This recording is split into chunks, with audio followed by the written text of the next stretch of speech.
वालेकुम। Lecture 98 start करते हैं कैफ 1 का। सीरियस गोल्फ क्लब कितने बच्चों ने ट्राई किया? मुझे वो बच्चे बस हाथ खड़ा करके दिखा दें। पिछली क्लास में ज़्यादा बच्चों ने किया, पता नहीं अब वो कैसे कर लेते हैं, पता नहीं, वो भी इसी मुल्क में ही थे जिसमें आप थे।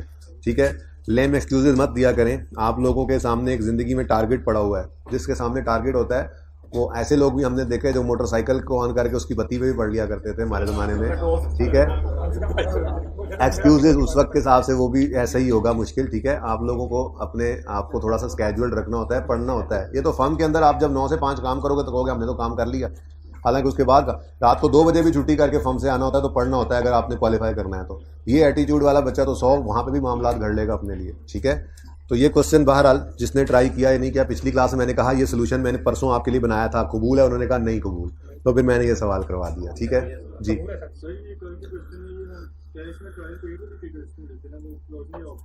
बेटा ट्रायल के अंदर पेड की फिगर ही आती है, ट्रायल के अंदर पेड की फिगर ही आती है। देखो अगर आपने कोई रेंट पे किया तो उसकी एंट्री की rent expense debit cash credit 10 रुपये से। ठीक है जी, और ये रेंट एक्सपेंस जो है ये क्लोजिंग बन गया और ये चला गया ट्रायल में, तो ये मतलब होता है पेड की फिगर का। कुछ एक चीज़ें इस तरह से होती हैं। अब इनकम्स एक्सपेंसेस ही ऐसे हो सकते हैं ना। अब आप स्टॉक के बारे में कहोगे वो पेड की फिगर है, तो वो तो एसेट है भाई। तो एसेट लायबिलिटी के बारे में पेड की फिगर नहीं कही जा सकती। इनकम्स एक्सपेंसेस के बारे में पेड या रिसीव्ड कहा जा सकता है। एसेट्स और लायबिलिटीज तो क्लोजिंग बैलेंस होते हैं, incomes expenses for the year होते हैं, तो वो पेड या पेएबल निकला करते हैं। ठीक है, एसेट के बारे में आप कह सकते हैं ये फिक्स एसेट पेड है, नहीं वो फिक्स एसेट है क्लोजिंग, लेकिन रेंट पेड है, इलेक्ट्रिसिटी पेड है, हो सकता है ना हो।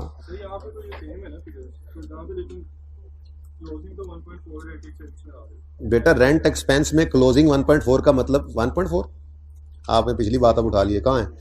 19.6 है। ये क्लोजिंग कैसे बना? हमने ये in case in the absence of any other information हम यही कहते हैं कि जी साल के दौरान ये एंट्री हुई है, उसने एक्रूअल की एडजस्टमेंट की होती। बेटा चुप कर जाए, किसी और का सवाल कब भी आपका ही होता है। अगर उसने एडजस्टमेंट की होती क्लोजिंग में तो ये लाइन ना दी होती कि रेंट आउटस्टैंडिंग है 1.4।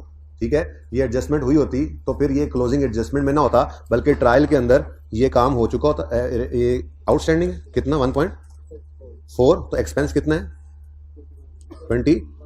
ये 21 ट्रायल के फेस में डेबिट साइड पे नजर आता और ट्रायल के फेस पे क्रेडिट साइड पे 1.4 पेएबल नजर आता अगर ये काम हो चुका होता तो। ठीक है ना, तो जब accrual pre payment closing pre payment trial के फेस पे नजर नहीं आ रहा, तो इसका मतलब एक्रूअल की एडजस्टमेंट नहीं हुई। तो फिर सिर्फ क्या हुआ है, ये एंट्री नहीं हुई और यही उठाकर ट्रायल में लिख दिया गया है और एडजस्टमेंट अदर इन्फॉर्मेशन में दी हुई है। ठीक है, ये इंट्रो का कॉन्सेप्ट था। वैसे ट्रायल में जो उस्ताद कहते थे कि पेड की फिगर आती है। ठीक है, और ये बात मैंने एक्रूअल प्री पेमेंट के टॉपिक में आपको उसी तरह से समझाई भी थी, वहाँ पे हमने जब ट्रायल से बात जो है उठाने की बात की थी। ठीक है, एनीवेज अच्छा जी, मैं काफ़ी सीरियस हुआ था, आपने मुझे फिर नॉन सीरियस कर दिया। कहाँ है Sirius ji? Accountant of Sirius club was terminated on account of fraud charges and you have been assigned the task of preparing the accounts for the year 31 December 20। तो बच्चों ये जो है ना, असल में सिंगल एंट्री के जाने के बाद आई कैप उसका जो दुख और फिराक महसूस करता है, तो इनकम एक्सपेंडिचर में उसके असरात नजर आते हैं। ठीक है, तो सिंगल एंट्री के टॉपिक में ऐसे काम होते थे जो अब इनकम एक्सपेंडिचर के अंदर मिक्स हो जाते हैं, ये होकर आ सकता है। ठीक है, तो जब भी कभी इस तरह का मामला आएगा तो आपको पता है कि जिस चीज़ के बारे में सबसे ज़्यादा शक होता है वो कैश एंड बैंक ही होता है। ठीक है, जो सबसे ज़्यादा ससेप्टेबल है, वरना एसी यहाँ लगा हुआ है उतार के अगर अकाउंटेंट ले जाए तो उसी वक्त पता लग जाएगा, लेकिन कैश की दराज से आहिस्ता आहिस्ता कैश निकल रहा है, इसका पता लगाना मुश्किल होता है। ठीक है ना, बात समझ रहे हो? तो ऐसी सूरत के अंदर हम कैश या बैंक का जो लेजर होता है, कैश और बैंक का अगर इकट्ठा बनाएंगे, मैंने कहा था इकट्ठा बनाना है हमने, उसकी वजह यह है कि सारे सवाल में रिसीट्स पेमेंट्स के बारे में ये नहीं बताया गया था कैश वाली कौन सी है, बैंक वाली कौन सी है। हालांकि ओपनिंग में उसने बताया था कैश और बैंक है, क्लोजिंग में बताया था कैश कोई नहीं और बैंक में पैसे हैं, तो दोनों मौजूद, कैश और बैंक, लेकिन पूरे सवाल में रिसीट्स पेमेंट्स के साथ कहीं ये नहीं लिखा हो कौन सी कैश वाली है कौन सी बैंक वाली है। तो हमने फिर कंबाइंड अकाउंट बनाना था कैश एंड बैंक का, उसे रिसीट एंड पेमेंट भी कह सकते हैं। ठीक है, तो रिसीट एंड पेमेंट अकाउंट जब हमने बनाना है या कैश एंड बैंक अकाउंट बनाना है तो उसमें सारी चीज़ें आसपास से लेकर आनी है, पूरा सवाल खत्म करना है और फिर एंड पे जाके चेक करना है कि वो बैलेंस हो रहा है या नहीं। अगर बैलेंस हो गया तो हम कहेंगे बेचारे को वैसे ही निकाल दिया, और अगर नहीं बैलेंस होगा और क्रेडिट साइड पे बैलेंस फिगर आई तो हम कहेंगे अच्छा ये पैसे देखो ना, सारा कुछ तो हमने लिख लिया, ये पैसे यहाँ से आए, ये पैसे यहाँ पे गए, इतने क्लोजिंग में भी पड़े हैं, तो बाकी कहाँ गए? वो बाकी जो क्रेडिट हो रहे हैं कैश अकाउंट से उनके अगेंस्ट डेबिट कोई नजर नहीं आ रहा, तो वो डेबिट फिर अकाउंटेंट की जेब में हुए थे खामोशी से। ठीक है ना, तो ये तरीका होता है इन सवालों के अंदर। ये कैश को हम एंड पे कैलकुलेट किया करते हैं, बैलेंसिंग किया करते हैं। ठीक है, अच्छा चले, अब रिक्वायरमेंट थी इनकम और एक्सपेंडिचर अकाउंट बनाना है और बैलेंस शीट बनानी है। तो हमने ये पढ़ते ही 31 दिसंबर 20 के लिए ये पढ़ते ही हमने ये फॉर्मेट बना लिया, इनकम एंड एक्सपेंडिचर अकाउंट का, इनकम और एक्सपेंसेस। बैलेंस शीट के अंदर फंड्स हैं, भाई ने वो भी मिटा दिया। ठीक है, ओपनिंग जनरल फंड जज्बात में आगे लगता है आज, इसको भी रख लो इधर अपने पास, फिर जरूरत पड़ने पर यहाँ से उठा लूंगा जी। यहाँ पर आता है ओपनिंग जनरल फंड, ऐड करते हैं हम सरप्लस, ये लिख देते हैं, अगर बाद में कहीं डेफिसिट कभी आ जाए सवाल में तो यहाँ पे स्लैश डाल के माइनस डेफिसिट लिख देंगे, मसला कोई नहीं, ठीक है। और क्लोजिंग जनरल फंड, फिर सवाल जो आपने घर पे कम से कम पढ़ा तो होगा ही, उसमें एक स्पेसिफिक फंड भी था, रिपेयर मेंटेनेंस फंड, तो उसके लिए मैंने एक लाइन छोड़ दी। तो आप नहीं भी समझ आती पढ़ते हुए सवाल तो कोई मसला नहीं है, जब भी आप फंड्स के अंदर ओपनिंग जनरल फंड के बारे में, जनरल फंड के बारे में लिखो, opening plus surplus is equal to closing, तो नीचे 2 लाइनें वैसे ही एहतियातन छोड़ दिया करो। फिर लायबिलिटीज हैं नॉन करंट भी और करंट भी, फिर एसेट्स हैं नॉन करंट भी और करंट भी। ये फॉर्मेट हमने बना लिया सवाल शुरू करने से पहले, ठीक हो गया जी। उसके बाद सवाल में उन्होंने गोल्फ किट्स खरीद कर बेचने का कारोबार किया था। गोल्फ किट, बहुत से बच्चे घर पे उसको शर्ट समझ रहे होंगे, तो वो किराए पे भी दे रहे हैं, बेच भी रहे हैं, शर्टें किराए पे देते हैं, ऐसा नहीं है, ऐसा नहीं है। गोल्फ किट कहते हैं उस पूरे बड़े सारे बैग को जिसके अंदर गोल्फ खेलने का पूरा सामान मौजूद होता है, ठीक है, उसको गोल्फ किट कहते हैं। तो वो किट वो खरीद कर बेचते भी हैं और खरीद कर किराए पे भी देते हैं, ठीक है। तो ये काम हो रहा था, जो खरीद कर बेचते हैं वो ट्रेडिंग एक्टिविटी है, और जो खरीद कर अपने पास रखते हैं और किराए पर देते हैं, तो ये वाली गोल्फ किट जो खरीद कर बेचने के लिए रखी है इनकी इन्वेंट्री कहलाएगी, और जो खरीद कर किराए पे देते हैं वो नहीं, वो फिक्स्ड एसेट होता है। सादा बात, मैंने जनरेटर खरीदा, मैं जनरेटर सप्लाई करता हूं लोगों को, खरीद कर बाहर से इंपोर्ट करके आगे बेचता हूं। मैंने जनरेटर खरीदे बेचने के लिए, तो ये जनरेटर मेरे लिए क्या है, इन्वेंट्री। लेकिन कुछ जनरेटर मैं किराए पे अपने पास ही रख लिया और किराए पे देता हूँ, वो वापस आ जाते हैं, फिर जाते हैं, फिर वापस आ जाते हैं और किराया लेता हूँ, तो ये मेरा फिक्स एसेट है और मुझे उनसे रेंट आ रहा होता है। ये बात समझे हो? तो जो गोल्फ किट्स मैंने बेचने के लिए यहाँ पर रखी हैं वो इन्वेंट्री है, और जो गोल्फ किट्स मैंने बेचने के लिए रखी बल्कि किराए पे देने के लिए रखी हुई हैं वो मेरा फिक्स एसेट है, और उसको मैं किराए पे देता हूँ, मुझे उससे रेंट आता है, किटें वापस आ जाती हैं, मैच मूच खेल के लोग दे जाते हैं, किराया भी दे जाते हैं, फिर किसी और को दे देते हैं, फिर किसी और को दे देते हैं, एंड सो ऑन, ठीक है। जैसे आपकी कोई बिल्डिंग है, वो बिल्डिंग आपने किराए पे दी हुई है, तो एसेट तो आपका ही है, वो आपका एसेट है, उससे क्या आता है, किराया। तो बिल्कुल ऐसे ही ये गोल्फ किट है जो रेंट पे दी हुई है, ये आपकी ओनरशिप में, आपका एसेट है, किराए पे देते हो, उससे किराया आता है, और जो बेचते हो वो आपकी इन्वेंट्री है, ठीक है। बहरहाल इस सवाल के अंदर पढ़ते हुए आपको पता लगा होगा कि इन्होंने गोल्फ किटें खरीद कर कुछ बेची भी हैं, कुछ कम से कम पढ़ा सवाल, वो हाथ खड़ा करें, पढ़ा तो था, 2-3 हाथ बड़े हैं, यानी कि सर को कह देंगे बिजली नहीं थी, बस बात खत्म होगी ना, बात खत्म होगी, ठीक है ना, वो गर्मियां है ना कुछ। तो बहरहाल ये एटीट्यूड सीए करने वालों का नहीं होता।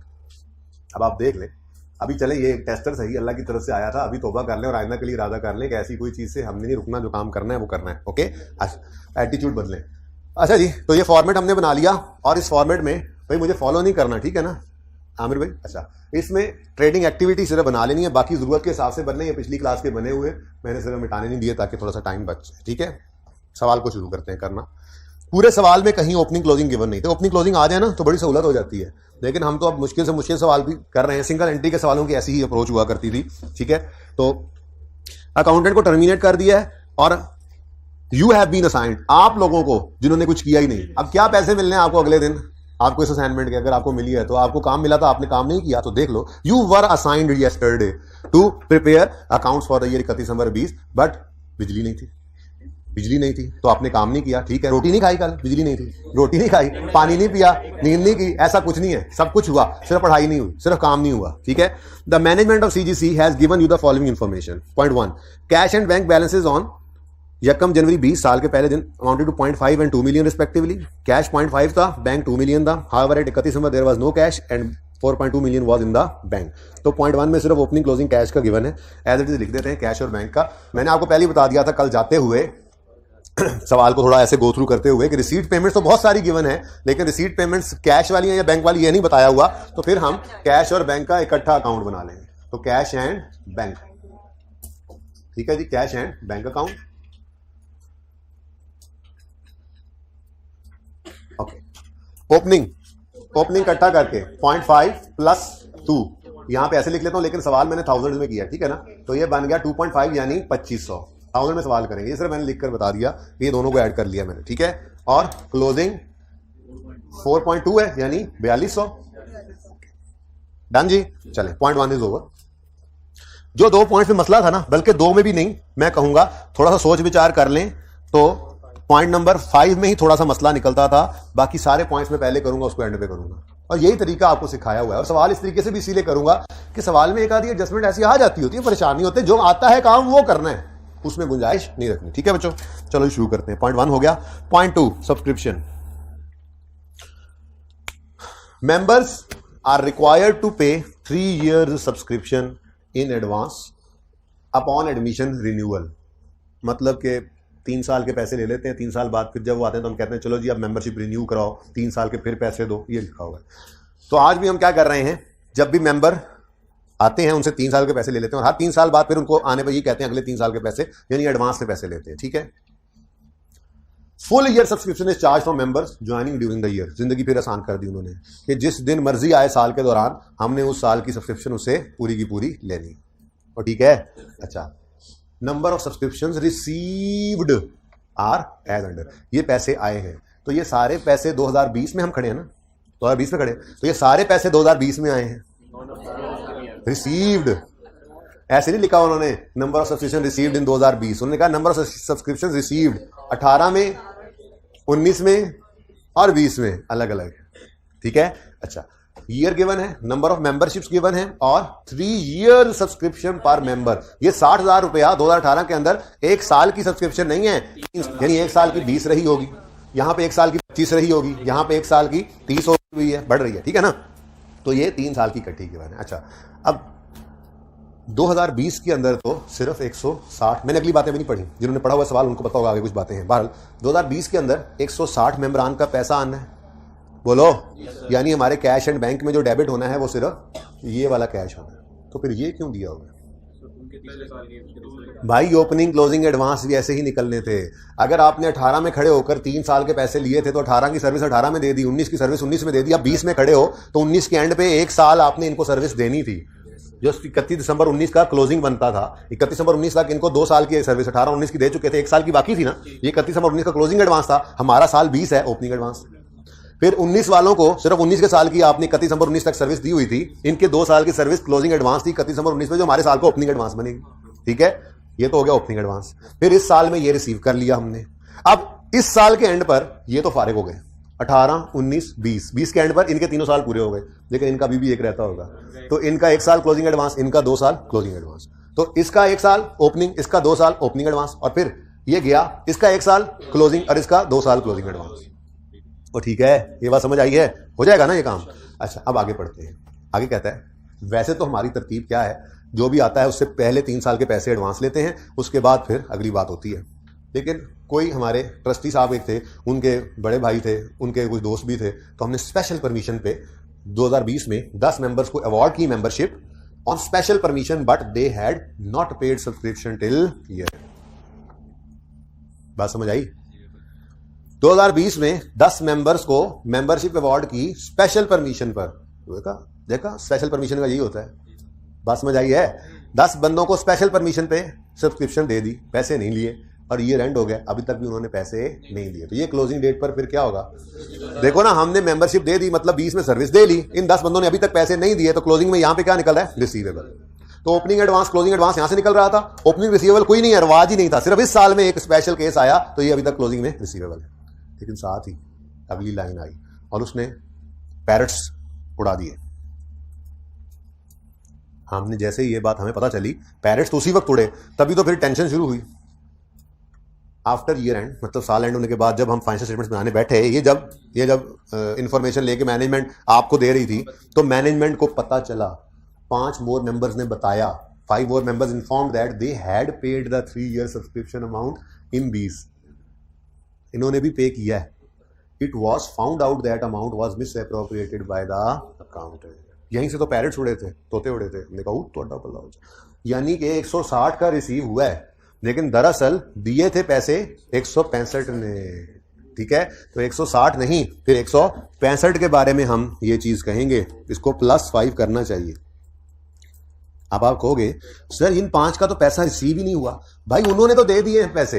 एंट्री यहां पर मैं करूं 160 की cash debit subscription income credit, 160 की अगर करूं और 5 की तो फिर बाद में यही करनी है ना, 5 की एंट्री भी तो बनेगी, तो यही कैश डेबिट इनकम क्रेडिट। लेकिन वो अलग बात है कि ये 5 जो यहां पड़ा, ये यहां से निकल कर हमारे खर्चों में इस्तेमाल नहीं हुआ, ये यहां से निकल कर अकाउंटेंट के जेब में गया। ठीक है ना। तो यहां पर 160 की बजाय इस साल 165 का कैश डालेंगे। जब एंड में बैलेंसिंग निकालते हैं ना, तो ये 5 वाला भी वहां शामिल हो जाएगा। इस बात से इत्तेफाक करते हो, क्योंकि पे कितने बंदों ने किया है सब्सक्रिप्शन? 165 ने। वो अलग बात है कि 160 की रिसीव हुई और 5 की ठीक है, ओके। तो शुरू करते हैं जी। सवाल खत्म हो गया, सवाल बल्कि पॉइंट नंबर 2 खत्म हो गया। नहीं समझ आई बात? नहीं समझ आई?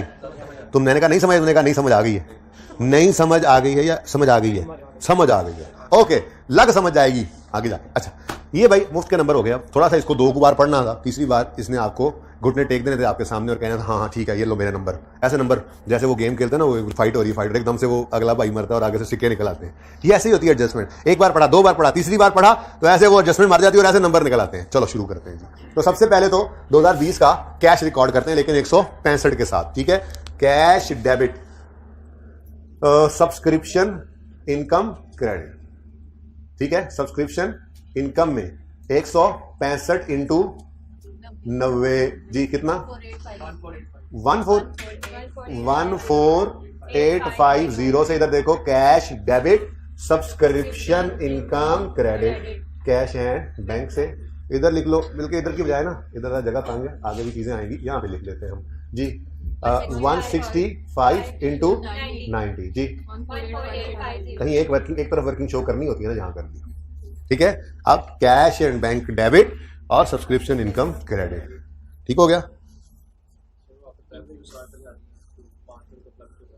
घपला हुआ है 160 लिखो, फिर 5 भी लिखो, तो एक ही बात है ना, 165 लिखोगे।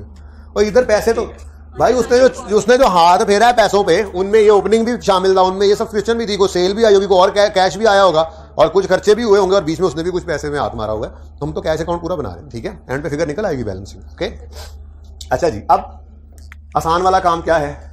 ओपनिंग और क्लोजिंग एडवांस निकाल लो। तो जल्दी से कैलकुलेटर में निकालो, फिर मैं लिखूंगा। पहले आप लोग निकालो, शाबाश, जल्दी से कैलकुलेटर में निकालो।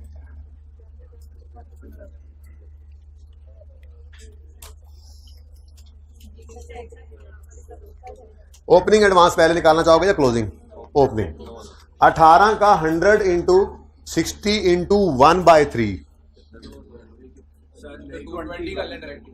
ना 20 करना है, 20 करना है। मैंने पिछली क्लास में तो बटे लगाए हैं, दोनों तरह से कर लेते हैं जो पसंद आए। इधर देखो, ये 3 ईयर है तो डिवाइडेड बाय 3 बनता कितना है?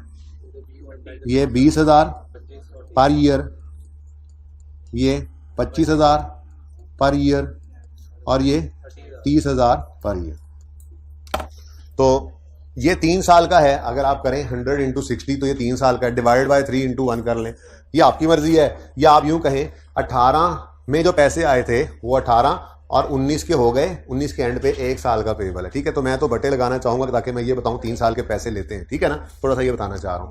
तो 2018 में आपको कितने मेंबर्स ने पैसे दिए? 100 में कितने दिए? 60 दिए थोड़ी देर के लिए। ठीक है, ये टोटल कितने लोगों के पैसे हैं, कितने सालों के हैं? 3। हमने कहा इसमें से 2 की सर्विस हो गई है तो 1 रिसीवर। जरा ये इस तरह से काम करते हैं ना, एडवांस या रिसीवर निकालते हुए, इसलिए मैंने इस तरह से लिखा है। जो ये ना करना चाहे वो 100 इंटू 20 भी कर सकता है, ये ऑप्शन है उसके पास। 100 इंटू 20 का भी आंसर क्या आएगा? 2000, और इसको भी करके देख लो 2000 ही आएगा। ठीक है, लेकिन चलो ऐसे ही लिख लेते हैं। ठीक है, ये 3 साल का है, 1 एडवांस हो गया। ठीक है, लेकिन यहाँ पे बात खत्म नहीं हो जाती। ये तो हैं 16 वाले, 19 वाले, सॉरी 18 वाले, साल मिक्स हो रहे हैं। 18 वालों का 1 साल ओपनिंग में एडवांस, 31 नवंबर 19 में क्लोजिंग एडवांस था, हमारा ओपनिंग बन गया।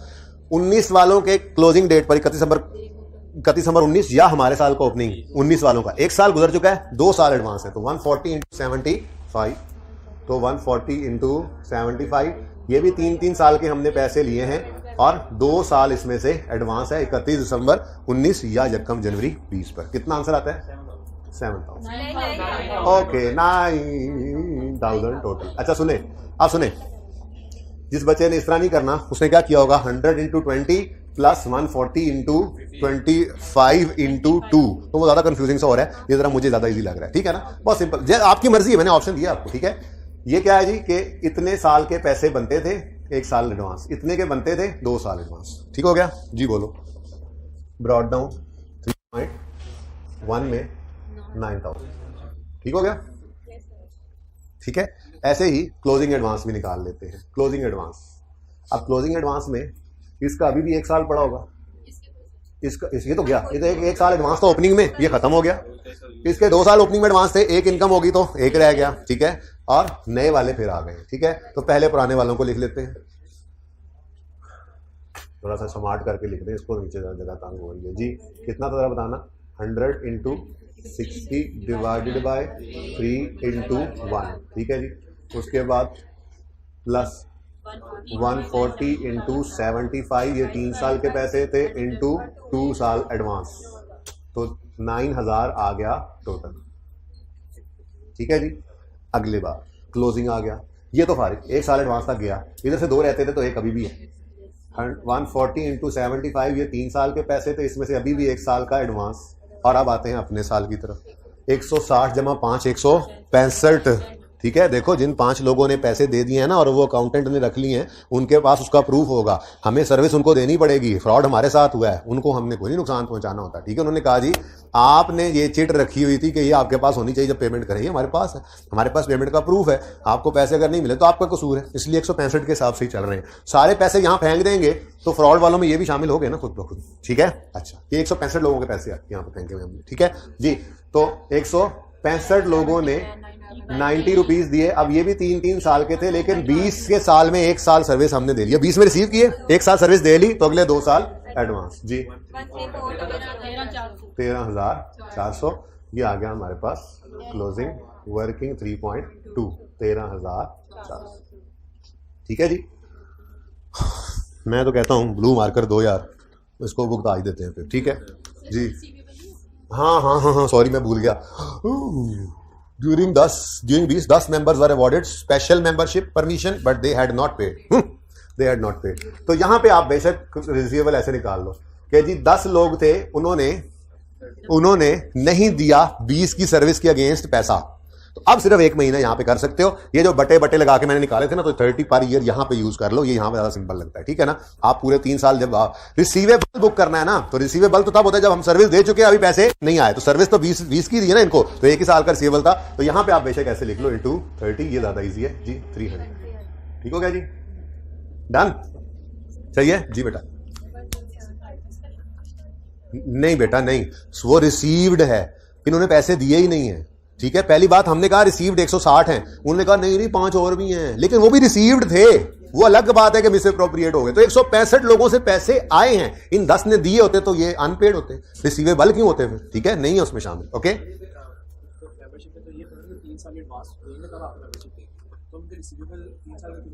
बेटा रिसीवेबल तब बुक करेंगे जब सर्विस दे ले, ठीक है। एडवांस सिर्फ इस सूरत में आता है, उसूल इनके केस में उसूल ही बदल दिया ना। एडवांस उन्होंने कौन सा रिटर्न, ऐसे तो अब रेवेन्यू का स्टैंडर्ड पढ़ोगे FAR 2 के अंदर जाके, वहां जाके फिर ये मसले मसाइल सामने आएंगे। कॉन्ट्रैक्ट को थोड़ा ही कर दिया रिटर्न कि ये होना ही होना है, ठीक है, बस उनको परमिशन दे। सर्विस दी है तो रिसीवेबल, पैसे नहीं आए तो सर्विस दी है, पैसे भी आ गए, कुछ ना करो। सर्विस नहीं दी, पहले पैसे आ गए, पैसे आना इज द मसला, फिर एडवांस की तरफ जाते हैं, ठीक है। तो कोई 3 साल का रिसीवेबल कैसे बुक कर सकते हो? रिसीवेबल का मतलब क्या है? सर्विस नहीं, कैसे लेने, ऐसे ही लेने, सर्विस दे दिया और अभी पैसे उन्होंने दिए नहीं है, तब रिसीवेबल। तो सर्विस कितने अर्से की दी है? 1 साल की रिसीवेबल, 1 साल का, अगले 2 साल की सर्विस तो दी ही नहीं, तो एडवांस में रिसीवेबल बुक कर ले, नहीं ये मुनासिब नहीं, ठीक है। कैश आने में फंसे हम, कैश आ गया, सर्विसेज नहीं दी तो एडवांस, पिछले साल की सर्विसेज दे ली थी, नहीं पैसे आए, इस साल की दे ली, नहीं आए, अब 2 साल का रिसीवेबल, ये थोड़ा इस तरह से चलता है, ठीक है जी। इनखों में कितनी है?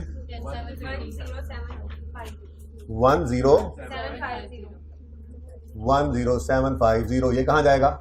इनकम एंड एक्सपेंडिचर में, सब्सक्रिप्शन इनकम, वर्किंग नंबर 3, 10750, ठीक है। उसके बाद क्लोजिंग रिसीवेबल 300 है, सब्सक्रिप्शन रिसीवेबल भी लिख लो। मैं कहता हूं अब इसको खत्म करके ही चले ना, क्योंकि अब ये तरीका हुआ है जो पर्चे में लगाना है, वरना अभी तक सवाल ऐसे कर रहा था, कहता रुक जाओ, मैं जरा सा विचार होता तो सवाल अलग से फिर बैलेंसिंग अलग से रहे। अब बैलेंसिंग आती है, आपको पता है, एक चीज इनकम एक्सपेंस अगर निकला तो वो इनकम एक्सपेंडिचर में जाएगा, क्लोजिंग ने बैलेंस शीट में जाना है, तो जो एडजस्टमेंट पूरी कर लो ना, उसके नंबर ले लो, यही पेपर छीन ले तो ये नंबर तो मिल जाए, इसलिए अब जो एडजस्टमेंट पूरी हो जाए उसको पहुंचाते जाएंगे साथ साथ, ठीक है। तो closing receivable, subscription in arrear या सब्सक्रिप्शन रिसीवेबल लिख लो, सब्सक्रिप्शन रिसीवेबल, और वर्किंग नंबर 3 में ही आपने वो इंटू किया तो दोबारा क्या करना, 10 इंटू 30, वहीं पे वर्किंग 3 रेफर कर दो, 300, ठीक है। और क्लोजिंग एडवांस 13,400, इसमें थोड़ा मसला है, हाँ जी, करंट भी है और नॉन करंट भी है, करंट भी है और नॉन करंट भी है। इधर देखो, ये जो आपने क्लोजिंग के लिए वर्किंग की है 3.2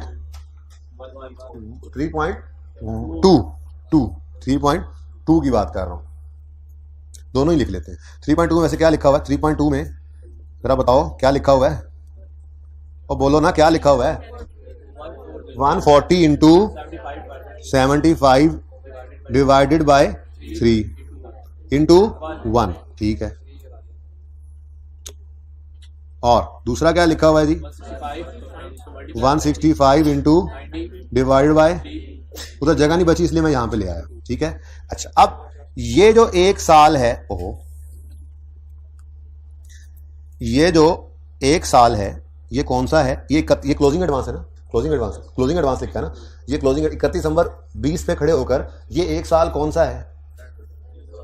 जो 21 में सर्विस दे देनी है। इसका मतलब ये एक तो करंट लायबिलिटी हो गया क्योंकि इसकी सर्विस 20 में दे लेनी है हमने, ठीक है। उसके बाद ये 2 साल हैं जिसमें से ये अब 31 दिसंबर 20 पे है, एक 21 के अंदर सर्विस दे जाएंगे और एक की सर्विस 22 में देंगे, ठीक है।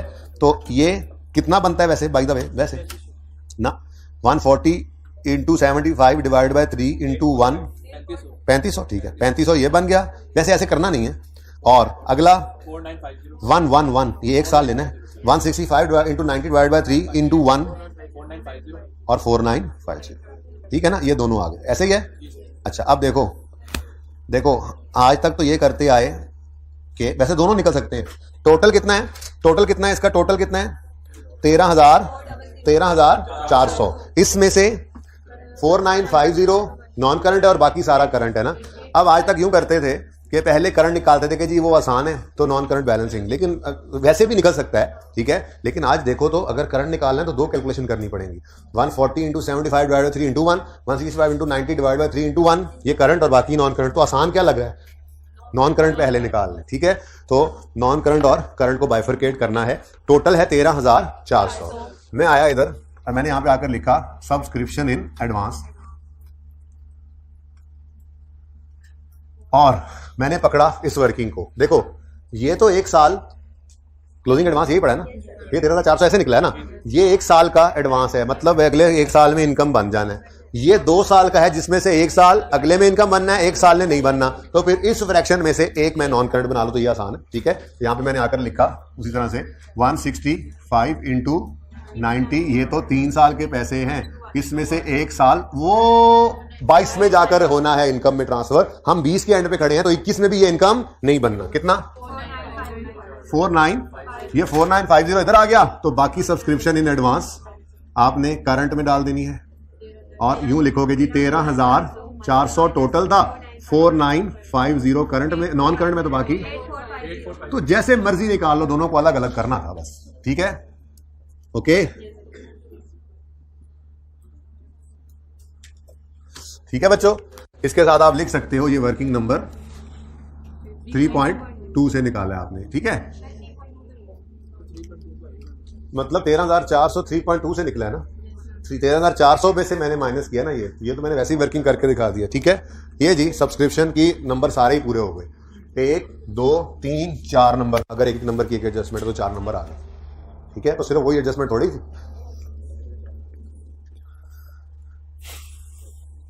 चले आगे। एडजस्टमेंट 2 टिक हो गई है। एडजस्टमेंट 3 तो इजीएस्ट थी।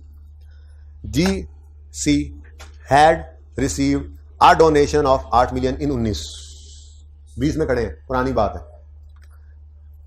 अगर इतनी बात होती, आगे कुछ ना होता तो हम कहते बस ठीक है उसको इग्नोर करें, 19 में ये इनकम रिकॉर्ड हो गई होगी। लेकिन वो कहता है to meet repair and maintenance expense of its golf course, to meet the expenses related to eye patients, specific donation. Entry होगी जब आएगा कैश डेबिट फंड क्रेडिट नाम के साथ, तो जो नाम होगा उसका। फिर जब खर्चे होंगे तो फंड डेबिट इधर fund debit cash credit, fund debit cash credit, ठीक है। जब जब खर्चे होते जाएंगे, ओके।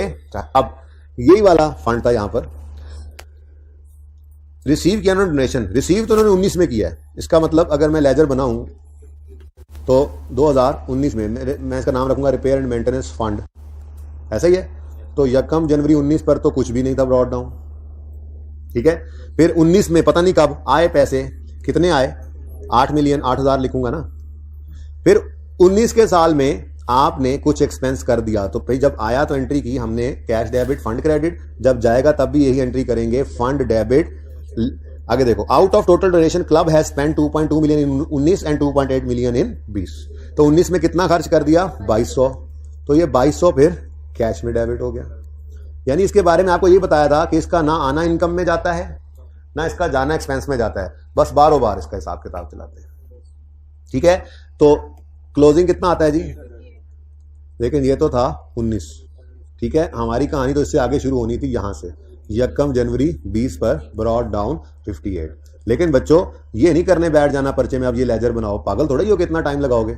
ये काम तो अब हमने जरा डायरेक्ट करना है, ऐसे नहीं करना। ठीक है, हम आए इधर, हमने एक लेजर ओपन किया, नाम रखा उसका repair and maintenance fund, repair and maintenance fund, और यहां पे हमने आकर लिखा ब्रॉड डाउन। अब ये ब्रॉड डाउन कैसे निकलना है जरा इधर देखो। हमने कहा जी कि 8000 टोटल रिसीव हुआ था 19 में, हम 20 में खड़े हैं, और 2200 उसमें से स्पेंड हो चुका था, तो फिर 5800 ओपनिंग में ये फंड पड़ा है। मजीद इसमें बंदा मजीद इसमें पैसे और भी डाल सकता है। और बंदा उसने कहा यार मेरी तरफ से भी रिपेयर फंड में पैसे डाल दो, तो यहां डाल देते।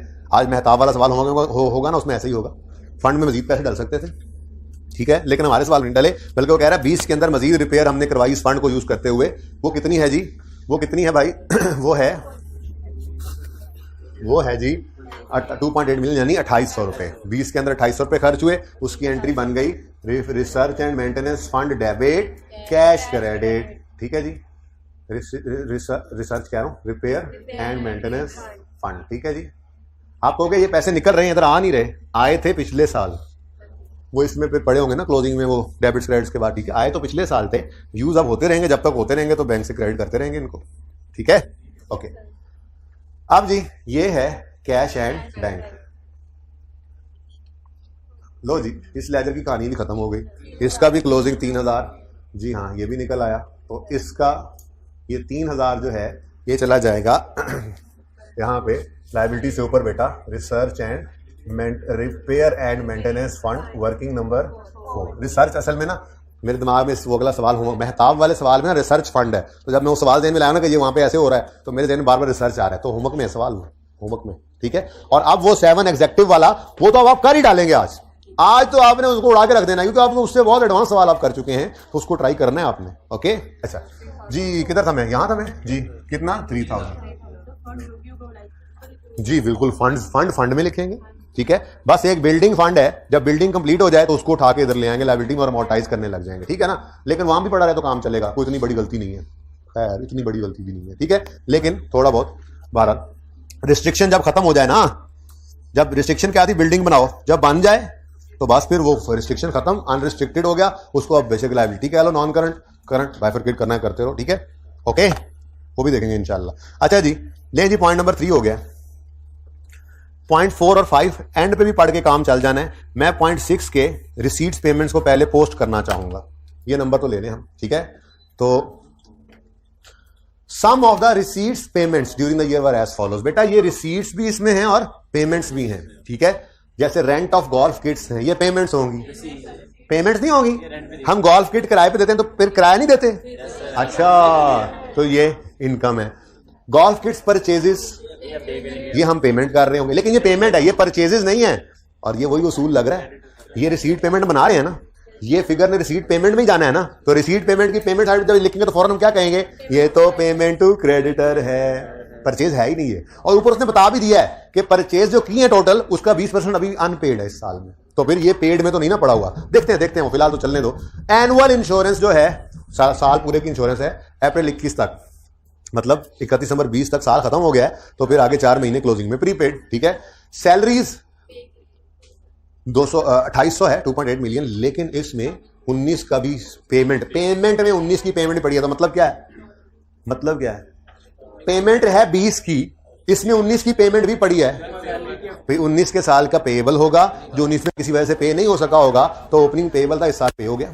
ठीक है, और अदर एक्सपेंसेस। तो ये बड़ी आसान सी एडजस्टमेंट्स हैं, जो डायरेक्ट जाएं डायरेक्ट भेजेंगे, जो लेजर में जाए उनको लेजर में फेंक देंगे। आगे पॉइंट नंबर 7 वही है जो एग्जेक्टिव क्लब में भी था, जो पिछले सवाल जो कल परसों किया है उसमें भी था, यानी कि ये ट्रायल से पहले वाले में लेयर क्लब था, कौन सा था, वायलेंट फैमिली क्लब। ठीक है ना, जहां पहले फ्रॉड किया उसने। ठीक है, तो 3 फ्रॉड वाले सवाल है, 7, वायलेंट और सीरियस। ठीक है ना, तीनों में अप्रोच वही सेम है। ठीक है।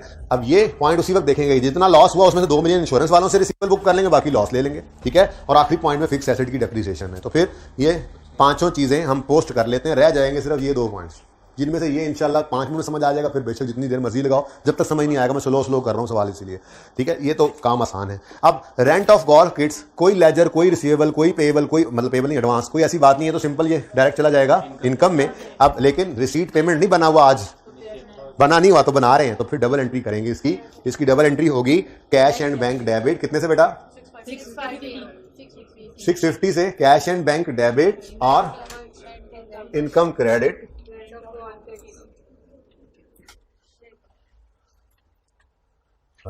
गोल्फ किट रेंट, ठीक है जी। यहां पे गोल्फ किट रेंट डन जी। Next golf kit purchases. अब चूंकि ये पेमेंट साइड पे जाना है और रिसीट पेमेंट बन रहा है, अगर कैश और बैंक अलग होता तो फिर तो ये देखते हैं ना कि ये कैश वाला है या बैंक वाला। कैश वाला होता तो फिर ये एग्जम्पशन नहीं लेते होते, हम एग्जम्पशन लेते हैं बैंक के लिए कि बैंक की पेमेंट साइड पे। लेकिन जब रिसीट पेमेंट इकट्ठा बन जाता है ना, फिर तो ये टेंशन ही खत्म हो जाती है। फिर तो पेमेंट साइड पे है तो कैश वाला या बैंक वाला हमारी मजबूरी है, फिर हमें यही एजम्पशन लेनी पड़ती है। तो जब इसने पेमेंट, वैसे रिसीट पेमेंट नहीं बना हुआ, लेकिन रिसीट पेमेंट में से ये पेमेंट तो है ना, तो रिसीट पेमेंट में जैसे ही जाना है तो उसूल वही लगेगा कि ये पेमेंट टू द क्रेडिटर है। वैसे सवाल ने आगे लिखा भी हुआ, वहां पर जाकर समझ भी आ जाएगा, लेकिन मैं उसको पढ़े बगैर भी आपको कह रहा हूं कि आप ये सही कर लेंगे, ठीक है। तो इसकी एंट्री करवाओ। क्रेडिटर, यहां क्रेडिटर का लेजर बना लेते हैं। क्रेडिटर किट्स जी, ओपनिंग कितना है? ओपनिंग चलो देख लेते हैं ओपनिंग कितना है, ठीक है। फिलहाल तो पेमेंट की एंट्री करवाओ। क्रेडिटर डेबिट कितने से? 4800 से क्रेडिटर डेबिट और 4800 से cash and bank credit, creditors cash and, ठीक है जी। नेक्स्ट एनुअल इंश्योरेंस है, सालाना इंश्योरेंस है 660 की, पेड टिल। यहां पे मैंने बनाना है इन्वेंट्री का लेजर, करीब रखना है क्रेडिटर, इन्वेंट्री और फिक्स एसेट, क्योंकि ना इसने यहां पर क्या किया हुआ है, कुछ परचेजेस जो हैं उसको मैंने कहा था फिक्स एसेट बनाया, कुछ को इन्वेंट्री, तो ये करीब रखे हैं मैंने ताकि ये समझ आसानी से आ जाए, ठीक है। तो यहां पे मैं बनाऊंगा इन्वेंट्री किट्स की, और यहां पे मैं बनाऊंगा फिक्स एसेट जिसका नाम होगा गोल्फ किट्स, जो कि फिक्स एसेट है, ओके। जाहिर है बुक वैल्यू भी बनाएंगे, इसलिए ये दोनों तो बुकड है, ओके। अब ये इंश्योरेंस के लिए मैं नया लेजर बनाने लगूँ, ठीक है। तो इंश्योरेंस 660 रुपए की पे हुई है, तो इंश्योरेंस का लेजर बना लेते हैं जी। इंश्योरेंस एक्सपेंस जी, कैश एक्सपेंस डेबिट कितने से? 660 से, 50 नहीं 6। इंश्योरेंस एक्सपेंस डेबिट और कैश एंड बैंक क्रेडिट। यहां पे हमने लिख दिया इंश्योरेंस एक्सपेंस और यहां पे हमने लिख दिया कैश एंड बैंक, ठीक है। अब अगली बात, ये पेमेंट है साल की, सालाना पेमेंट है ना, तो अगले साल 31 अप्रैल, मतलब अप्रैल तक लिखा हो तो 31 से ज्यूम करेंगे ना, अप्रैल 21 तक है, तो हमारा साल तो 31 दिसंबर 20 पे खत्म हो रहा है। तो अगले साल का जनवरी, फरवरी, मार्च, अप्रैल 4 महीने प्रीपेड है, तो क्लोजिंग प्रीपेड हम निकालेंगे 660, 12 महीनों का है, 4 महीनों का क्लोजिंग प्रीपेड 220। अब मेरा सवाल, असल में वैसे ये सवाल मेरा घर पे नहीं था, लेकिन पिछली क्लास में बन गया तो मैंने कहा आपसे भी कर दूं। ओपनिंग प्रीपेड भी अज्यूम कर लें, इतना ही होगा। क्यों करें, क्यों ना करें?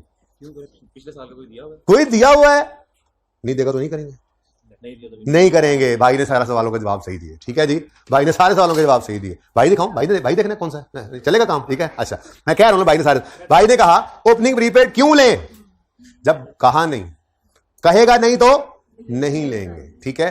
पिछली क्लास में एक बच्चे ने कहा सर इसका ओपनिंग प्रीपेड भी आना चाहिए, और उसके जहन में था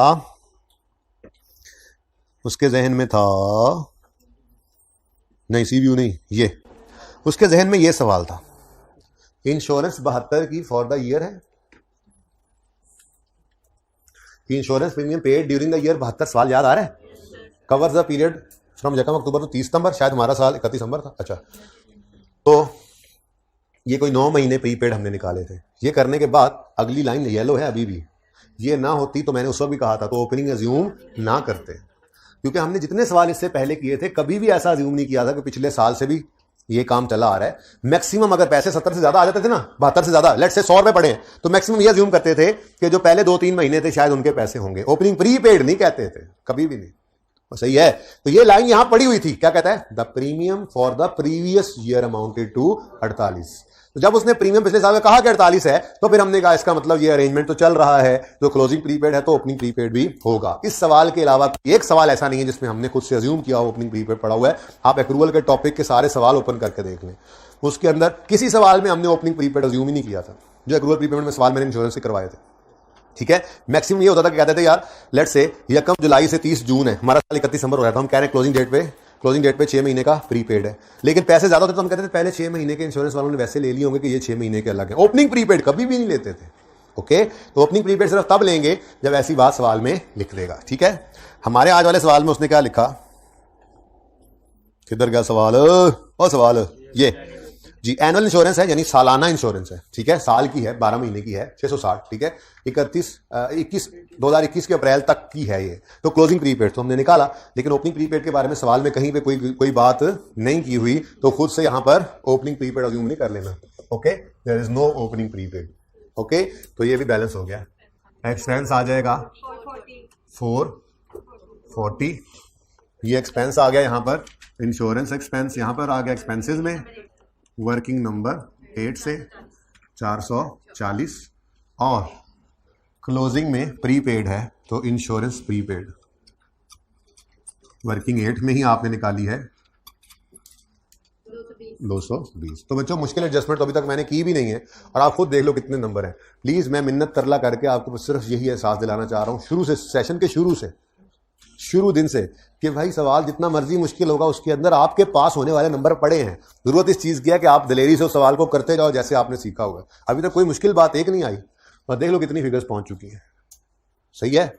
ओके, नेक्स्ट अभी और भी हैं, सैलरीज इंक्लूडिंग, ये भी मुफ्त के नंबर है, ये भी 2 नंबर पड़े हैं यहां पे भी, यानी एंड पे जो मुश्किल एडजस्टमेंट आनी है उसके कितने नंबर का सवाल है, 20 का। तो बहुत भी कोई छलांग लगे तो 4-5 नंबर होंगे।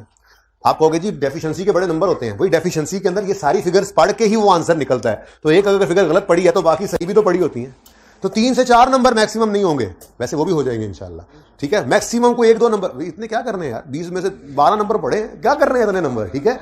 तो कॉन्फिडेंस से पर्चा देना, इंशाल्लाह पास हो जाओगे, आपको सब कुछ आता है। जैसा मर्जी तोड़ मोड़ के सवाल कर दे, आप अपने फॉर्मेट पे अपने कॉन्सेप्ट पे रहें और सवाल को ट्राई करें, आपको पासिंग मार्क्स देगा।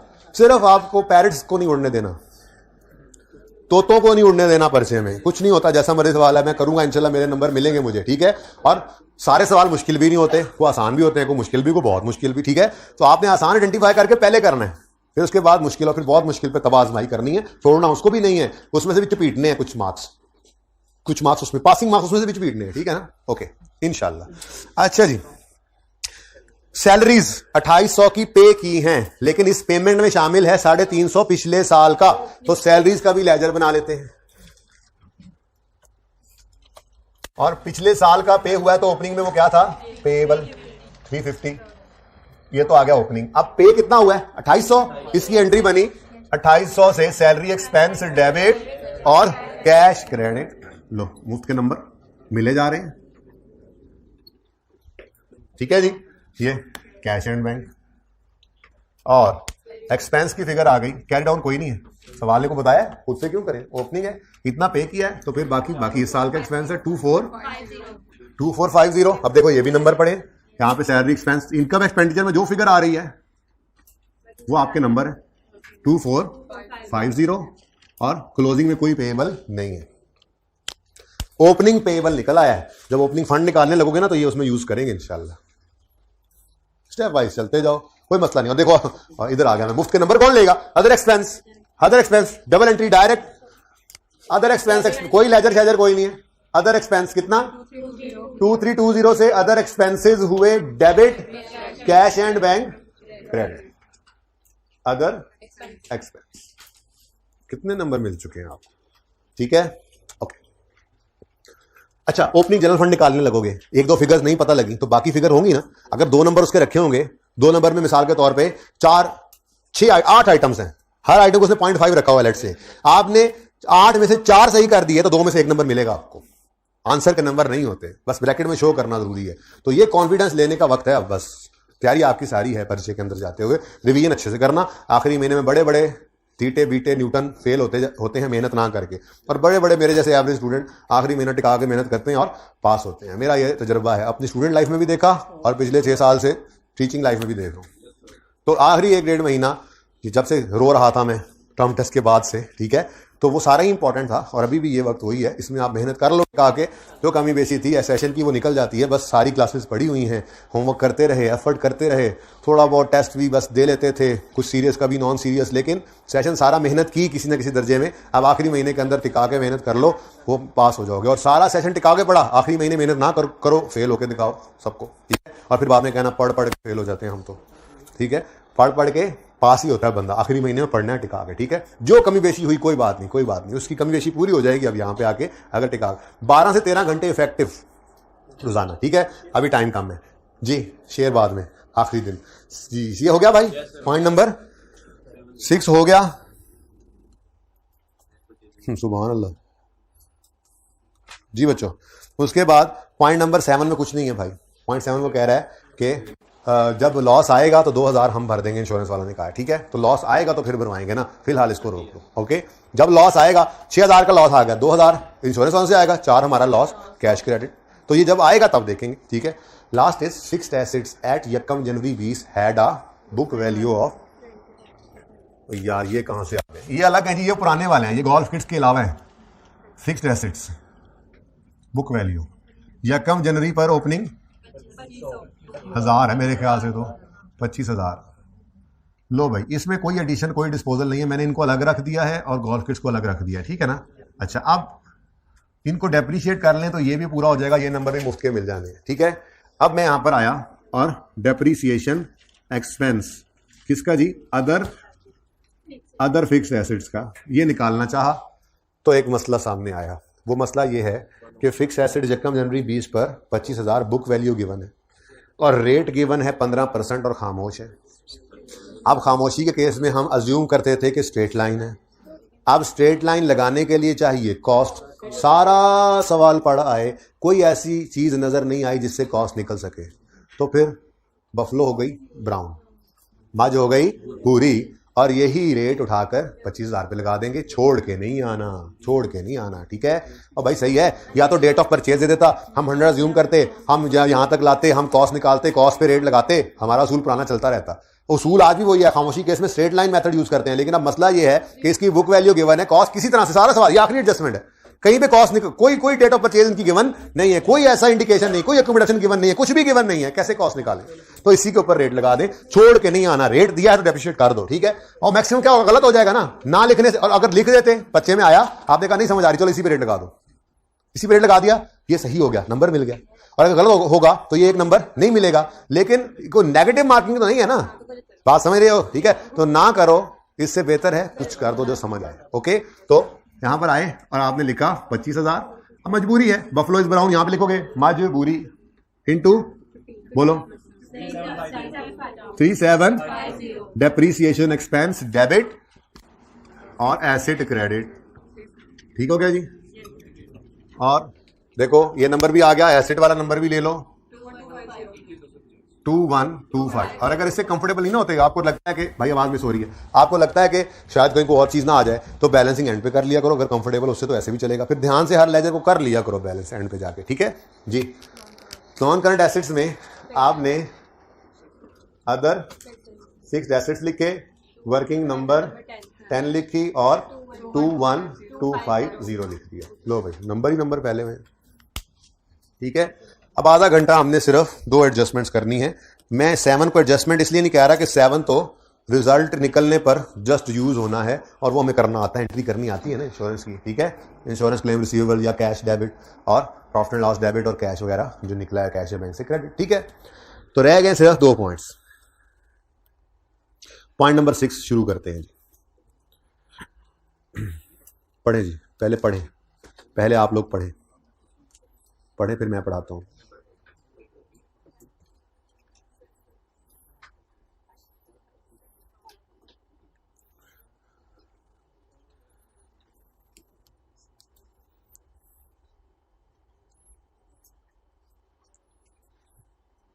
जी कुछ समझ आता है थोड़ा बहुत? कहता है CGC started purchasing golf kits in 2020 for sale as well as for rent purposes. यहीं पर रुक कर एक बात बताओ मुझे, अगर अभी सेल शुरू की है, खरीदना ही अभी शुरू किया है, तो ना कोई ओपनिंग में क्रेडिटर होगा, ना कोई ओपनिंग में इन्वेंट्री होगी, ना कोई ओपनिंग में ये वाला एसेट पड़ा होगा। शुरू ही 20 में किया है तो ओपनिंग तो कोई नहीं है। यहां तक कोई मसला? ये समझ में आती है बात? स्ट्रेट फॉरवर्ड बात है। नेक्स्ट,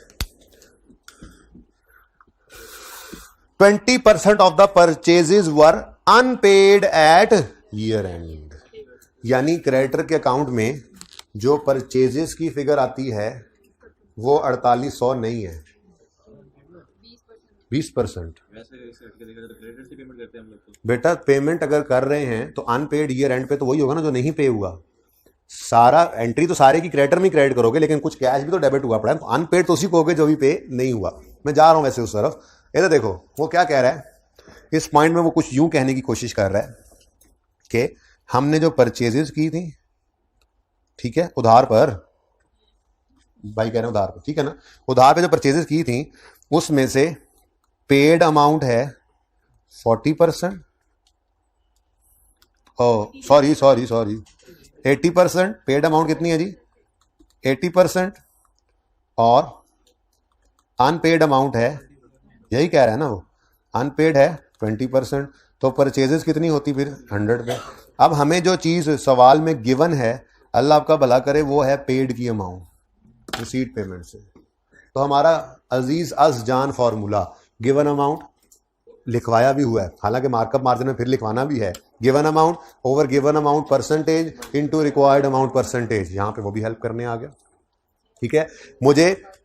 मुझे यहां पर ना परचेजेस की फिगर का पता है आज, ना कैरी डाउन का पता है, तो जो मर्जी पहले निकाल लो, जो मर्जी पहले निकाल लो। आप क्लोजिंग पहले निकालना चाहो तो 4800 को डिवाइड करोगे, ये 80% है, ये 80 है, 4800 को डिवाइड करोगे 80 से मल्टीप्लाई 20 से, तो क्लोजिंग में टेबल आ जाएगा, ये बैलेंसिंग।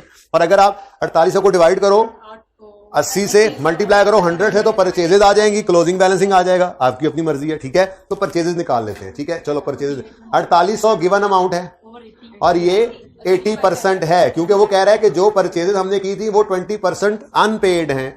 तो पेमेंट कितनी हमने देखी है, रिसीट पेमेंट मुझे बताया था 4800 की पेमेंट है, तो पेमेंट अगर है तो ये फिर 80% हुई ना, 20% तो पेड नहीं है, तो 100 निकाल लो चाहे 20%, आपकी मर्जी है, ठीक है। तो मैंने 100 निकालने का फैसला किया, तो इंटू 100, 6000 की गुड्स खरीदी थी और इसमें से 4800 की पेमेंट कर दी, तो क्लोजिंग बैलेंसिंग कितना आ गया? 1200। और जो क्लोजिंग निकालना चाहें पहले वो क्या करेंगे, वो 4800 को डिवाइड करेंगे 80 से, मल्टीप्लाई 20 से, तो 1200 आएगा, उनका बैलेंसिंग 6000 आ जाएगा। ओके, ये क्लोजिंग तो ले जाना जरा, ये नंबर तो ले, बाकी बाद में समझते रहेंगे। क्रेडिटर्स किट्स वर्किंग फाइल 1200, ठीक है बच्चों, ये तो नंबर लेना। अब अगली बात, ये परचेजेस पुराने जमाने में, भाई इधर तो नहीं लाया कैमरा, अच्छा, ये परचेजेस पुराने जमाने में सीधी सारी की सारी चली जाती थी इन्वेंट्री में। लेकिन अगर आज मैं सारी परचेजेस को यहां लिखूं तो ये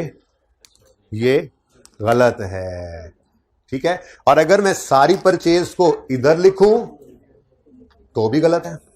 बात समझ रहे हो? ये दोनों बातें गलत हैं, क्योंकि अगली बात अब पढ़ते हैं। अगली बात क्या है, वो कहता है स्टार्ट किया परचेजिंग 20 में for sale as well as for rent purpose, 20% of purchase unpaid थी, ये खत्म होगी बात। 2/3 of the golf kit purchases, यानी 6000 की बात कर रहा है जो हमने अभी भी निकाला है, 2/3 of 2/3 of golf kits purchases made in bees had been added to inventory and किधर गया बाकी, and remaining had been added directly to golf kits for rent. यानी ये 6000 आज 2 टोटे होगा, ठीक है। 6000 आज 2 ठोठास होगा। फर्स्ट ठोठा में आप लिखो, अच्छा यहां पे लिख लो क्रेडिटर, मैं तो कहता हूं परचेजेस लिख लो, जरा इजी हो जाएगा, ठीक है ना। यहां पे लिखो परचेजेस 6000 का 2/3 4000, और इधर लिख दो एडिशन, मेरा मशवरा इधर क्या लिख दो, एडिशन, ठीक है, जरा इजी हो जाता है इस तरह से, ठीक है ना। और यहां पे लिख दो 6000 का 1/3 कितना, 2। और भाई ये एंट्री कोई इतनी मुश्किल नहीं हो गई, ये एंट्री वैसे ही है जैसे हम किया करते थे। इधर देखो एंट्री कंबाइंड एंट्री है ना, कंबाइंड एंट्री में हमने क्या किया, हमने किया है इन्वेंट्री डेबिट 4000 से फिर फिक्स एसेट डेबिट 2000 से और क्रेडिटर क्रेडिट 6000 से। अब ये ना कहना है फिक्स एसेट वाला तो पेबल होता है, बट ठीक है यार वहां से निकल आया, माफी दे दो, अब खैर है चलेगा इतना। ओके अब भाई सही है, तो ये एंट्री इकट्ठी आ गई बस। इन्वेंट्री में 4 नजर आया, फिक्स एसेट में 2 नजर आया, क्रेडिटर की क्रेडिट साइड पे पड़ा हुआ है 6000। ठीक है, ये डबल एंट्री है, ये दिस एंड दिस। ये भी किसी ना किसी हद तक आपने एंट्री पास कर ही लेनी थी, इसमें कोई मसला नहीं। ओके बहरहाल नहीं भी कर सकती तो अब तो कर ली ना। ओके लो भैया 0.4 भी गया, मुझे तो समझ नहीं आ रही कि बाकी टाइम जो बचना है उसमें करेंगे क्या, टाइम तो बहुत बच गया है, जल्दी कर जाएंगे। चलो देखते हैं ये एडजस्टमेंट अब क्या कहती है हमें। अब देखो अभी फिलहाल ये बैलेंस नहीं हुआ, ये भी हो गया, इसकी परचेज जहां जानी थी चली गई, इसका क्लोजिंग भी ले गया, ये भी पहले जा चुका है, ये भी इधर देखो। बाय द वे ये खत्म है कहानी।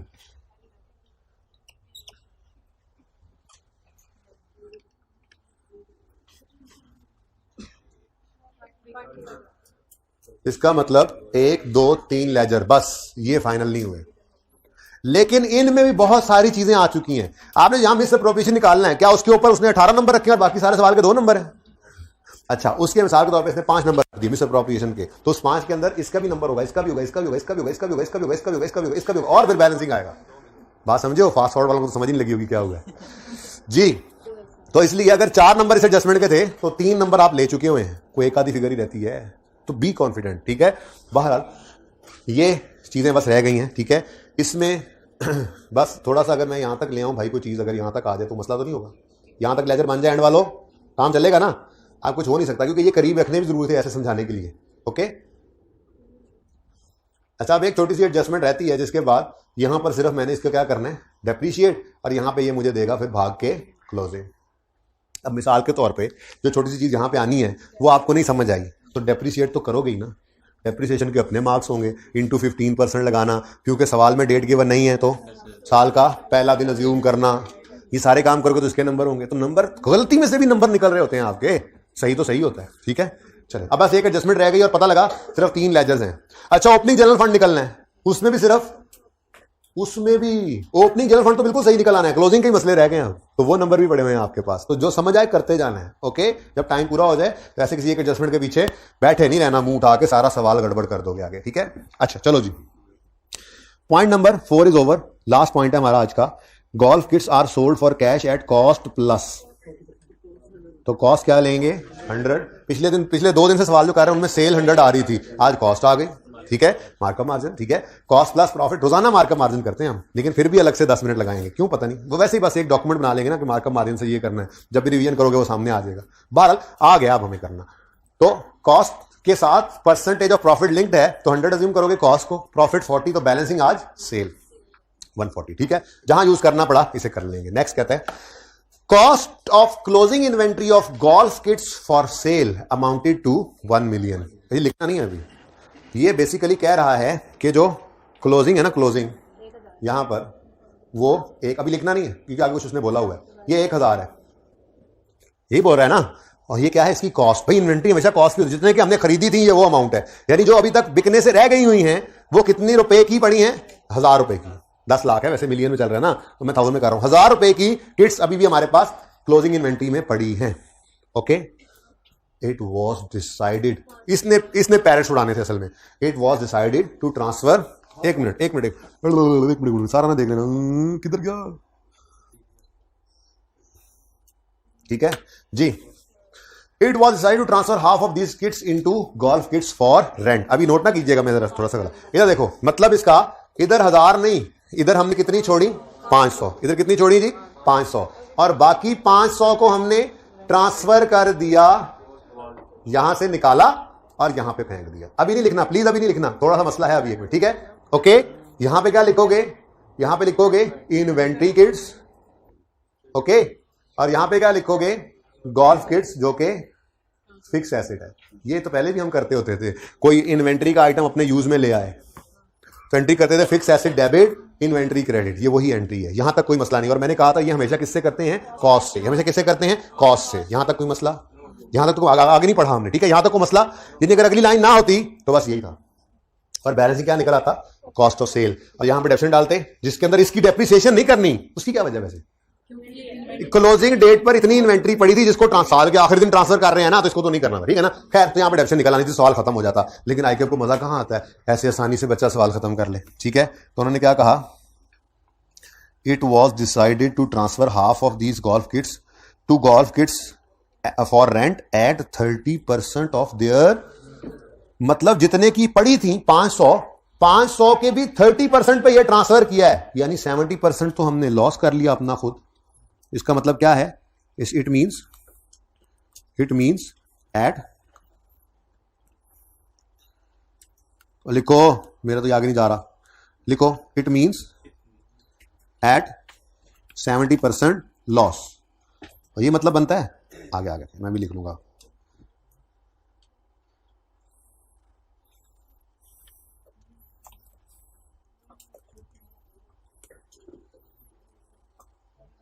जी हाँ, इट मीन्स एट 70% लॉस। भाई देखो ना, सादा बात है, कोई मुश्किल बात है नहीं। आपको एक चीज 100 रुपए में खरीदी आपने, तो आपको कितने में पड़ी है, 100 में। आप वो 100 की चीज अगर 100 पे ही फिक्स एसेट में ट्रांसफर करो तो फिर कोई नुकसान नहीं है। लेकिन अगर आपने 100 वाली चीज को अपने एसेट में 30 रुपए पे ट्रांसफर किया है, तो बाकी 70 का भी तो कुछ करना है। बेसिकली यहां पे भी वैसी ही कंबाइन सी एंट्री बनती नजर आ रही है। वो एंट्री क्या है, वो एंट्री दरअसल ये है कि आपने इन्वेंट्री को तो क्रेडिट किया है 500 से, इन्वेंट्री को तो क्रेडिट किया है 500 से, लेकिन इसमें से फिक्स एसेट में आपने सिर्फ फेंका 500 का 30%, यानी 150। तो 150, बल्कि यहां कर लेता हूं, ये तो मैंने मिटा देना है, वर्किंग 11 कर देता हूं, ये एंट्री बना लेता हूं मैं, ठीक है जी। फिक्स एसेट इन्वेंट्री, हाँ भाई, कितनी इन्वेंट्री ट्रांसफर की है, देखो पुरानी एंट्री पहले मैंने की, जो बचपन में सिखाई थी, इन्वेंट्री क्रेडिट 500 और फिक्स एसेट भी डेबिट होता 500, ये पुरानी एंट्री थी। लेकिन उन्होंने कहा नहीं जी, 500 का सिर्फ 30% फिक्स एसेट में फेंका, यानी 150। तो फिर बाकी 350 नुकसान हो गया कि नहीं हो गया, ठीक है। तो उसको प्रॉफिट एंड मैं पहले लॉस लिखता हूं। इसको क्या हो गया जी, हमें क्या हो गया, लॉस। भाई ये अब नॉर्मल लॉस ही है। खैर चलो, इसकी एंट्री आनी चाहिए, ऑटोमेटिकली आ भी गई है। अब मैं पिछली क्लास में अलग अलग एंट्रीज की थी, मैं आपको 500 से क्रेडिट करवा रहा हूं, परेशान नहीं होना, ठीक है ना। बस हमने एंट्री कर दी, वो बाद में, इनकी एंट्री बाद में की थी, आपकी एंट्री पहले कर दी, ठीक है। ये लॉस है, इनकम एक्सपेंडिचर में जाएगा, गोल्फ किट बेचने के लिए रखी हुई थी, उन पे हमने 30% पे करके उसको, तो ये ट्रेडिंग एक्टिविटी का लॉस है। अल्टीमेटली जाना तो इधर ही है, लेकिन घुमाना वहां से है। तो ये profit and loss trading activity के अंदर आपने फेंकना है, और ये मैंने यहां पर निकाला है बैलेंसिंग। अच्छा, बैलेंसिंग ना निकालो आप, हाँ 70% ले लो, कितना जी, 500 का 70, ऐसे कर लो, आपकी मर्जी है, ठीक है। अब ये एंट्री पोस्ट करवानी है आपने, ठीक है। ये सही एंट्री है जी। सही एंट्री क्या है, फिक्स एसेट में 150 डेबिट और इन्वेंट्री 150 से क्रेडिट, फिर 350 की entry less loss on transfer to golf kits, कितना जी, 350, वो फिक्स एसेट जी। अभी देखो, और इन्वेंट्री भी 350, दो एंट्रीज अलग अलग मैंने पहले दिखाई, फिर इकट्ठी बोल देते हैं। Fix asset debit 150, inventory credit 150, loss debit 350, inventory credit 350। तो ये एंट्री इकट्ठी कर दी हमने आसानी के लिए। ये एंट्री इकट्ठी कैसे हुई, fix asset debit 150, loss debit 350 और इन्वेंट्री क्रेडिट 500। ये अब नॉर्मल लॉस बीच में ही चार्ज हो गया। और अगर अलग अलग करोगे ना, तो यूं लिखना पड़ेगा 150, और फिर यहां पर लिखोगे लॉस कितना, 350, जैसे आपका दिल करे। ये बेहतर है या पहले वाला बेहतर था, पहले वाला बेहतर था, ठीक है। दोनों लिख सकते हो आप, ये लो, दोनों लिख सकते हो, मैंने दूसरा भी लिख के दिखा दिया इसीलिए, ओके। दोनों लिख सकते हैं, तोड़ के लिखे, जोड़ के लिखे, तोड़ के लिखे, जोड़ के लिखे। जी बेटा, हम ये भी तो कह सकते हैं इसमें 150 से ट्रांसफर हुआ, जिसका मतलब है अभी इन्वेंट्री में है, बाकी इन्वेंट्री में नहीं है। उसने कहा है मिलियन का हाफ हमने ट्रांसफर कर दिया, यानी 500 ट्रांसफर कर दिया, लेकिन जितने का था उसके 30% पे किया, तो बस 70% लॉस किया, क्योंकि इन्वेंट्री में हमने हाफ छोड़ना है, ठीक है। तो इसलिए मैंने यहां पे 500 लिखा। अगर आपको ये बात समझ नहीं आती तो ज्यादा बेहतर है मेरे, ये जिसने ये पिक्चर लेनी है ले लो, या जिसने इस तरह से नोट करना कर लो अपने लेजर के अंदर। मैं तोड़ के लिखने लगाऊंगा, ठीक है ना। मैं दो देखो, कंबाइन एंट्री टूट के भी लिखी जा सकती है ना। ये कंबाइन एंट्री है, ये कंबाइन एंट्री है। Fix asset debit, inventory credit 150 कर दो, लॉस डेबिट, इन्वेंट्री क्रेडिट 350 कर दो। ये दो भी एंट्रीज हो सकती है ना। अब मैं दो कर देता हूं ये एंट्री, ठीक है। तो मुझे लग रहा है कि दो जरा ज्यादा इजी है, लेकिन एंट्री आपको एक भी करके दिखा दी, ओके। तो इधर देखो भाई, फिक्स एसेट के अंदर 150 गया, ये एसेट डेबिट, इन्वेंट्री क्रेडिट, ठीक है। और बाकी अब हमें क्या हो गया, लॉस, क्योंकि हमने यहां से आधी इन्वेंट्री निकाल दी है। निकाल के 30% उसको कॉस्ट बनाया है और बाकी 70% अब फिर हमने नुकसान अपना अभी से कर लिया। ठीक है, पता नहीं क्या वजह होगी, अजीब सी बात उन्होंने की। खैर चले, हमें क्या, तो 150 की एंट्री हो गई, 350 की एंट्री हो गई, लॉस डेबिट और इन्वेंट्री क्रेडिट। तो ये अब आपको ज्यादा बेहतर नजर आ रहा है कि ये लॉस है, लॉस ऑन ट्रांसफर। ये अब नॉर्मल लॉस है, मैं इसको अब नॉर्मल लॉस कहूंगा, नॉर्मल थोड़ा ही है, पड़े पड़े खराब हुआ है, अपनी मर्जी से किया आपने ये काम। ठीक है, तो ये क्या है, ट्रांसफर के ऊपर। तो अब आपको पूरा 500 अलग अलग जाता हुआ नजर आ रहा है। ठीक है, यहां नहीं पड़ा, अब यहां नहीं पड़ा। ओके, कोई और मार्कर दे यार उस्ताद। ठीक है भाई, सही है, सवाल खत्म हो गया, आपस की बात है, सवाल खत्म हो गया। इधर देखो, खत्म, सवाल तो खत्म हो गया। अब रह गए हैं सिर्फ ये 1, 2 और 3 लेजर्स। हाँ, वो वर्किंग भी पड़ी हुई है। सेल्स जो आएंगी उसकी एंट्री बनेगी कैश डेबिट सेल क्रेडिट, लेकिन सेल भी नहीं है।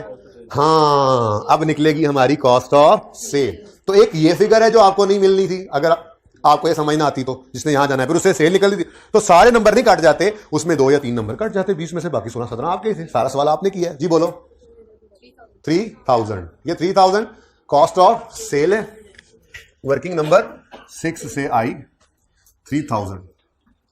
ठीक है जी, अब ये कॉस्ट ऑफ सेल आ गई तो इससे 1 मिनट में सेल आ जाएगी, क्योंकि मार्कअप मार्जिन हमें पहले ही पता है। आज कॉस्ट आई है, कॉस्ट है 100, हमें चाहिए, हाँ सेल, हमें चाहिए सेल, वो है 140। तो यहां पर हम आकर लिखेंगे जी 3000 इज गिवन अमाउंट, ये कॉस्ट है, इसकी परसेंटेज है 100, हमें चाहिए सेल, उसकी परसेंटेज है 140, तो 4200 की आ गई सेल। ठीक है जी, तो 4200 की सेल की डबल एंट्री होगी, cash and bank debit sale credit. Golf kit rent, golf kit sale, golf kit rent, golf kit sale, कुछ सेल पे कुछ रेंट पे, यही कर रहे थे ना। देखो दोनों का कैश आ गया, कैसा प्यारा लग रहा है साथ साथ जी। एक मिनट, ये लेजर पूरा हो गया ना, इसको मुकम्मल पूरा करो ना। फिर ये क्लोजिंग क्यों नहीं किया अभी तक, ये क्लोजिंग को भी लेकर जाओ। यहां पे लिखो स्टॉक, इन्वेंट्री लफ्ज लिखा हुआ है तो इन्वेंट्री लिख लो, इन्वेंट्री किट्स। वैसे मैंने डायरेक्टली लिख लिया है, हालांकि मुझे यूं करना चाहिए था ताकि वर्किंग यहां पर शो हो जाती। बहरहाल 1000 का हाफ यहां छोड़ दिया और हाफ ले गया ऊपर। ठीक है, तो वर्किंग नंबर 6 में 500 का स्टॉक, यहां पे भी कर सकते थे 1000 इंटू 50%। ठीक है, लो जी, अब ये हो गया काम पूरा।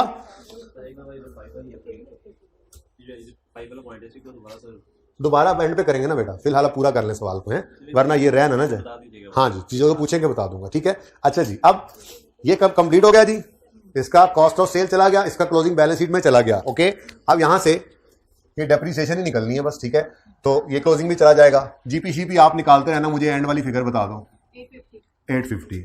और भाई जीपी निकाल के भी एंड में यही आंसर आना है ना, तो आपको समझाने के लिए मैंने फॉर्मेट इस तरह से रखा हुआ ताकि कॉस्ट ऑफ सेल अलग रहे, बट ठीक है जी।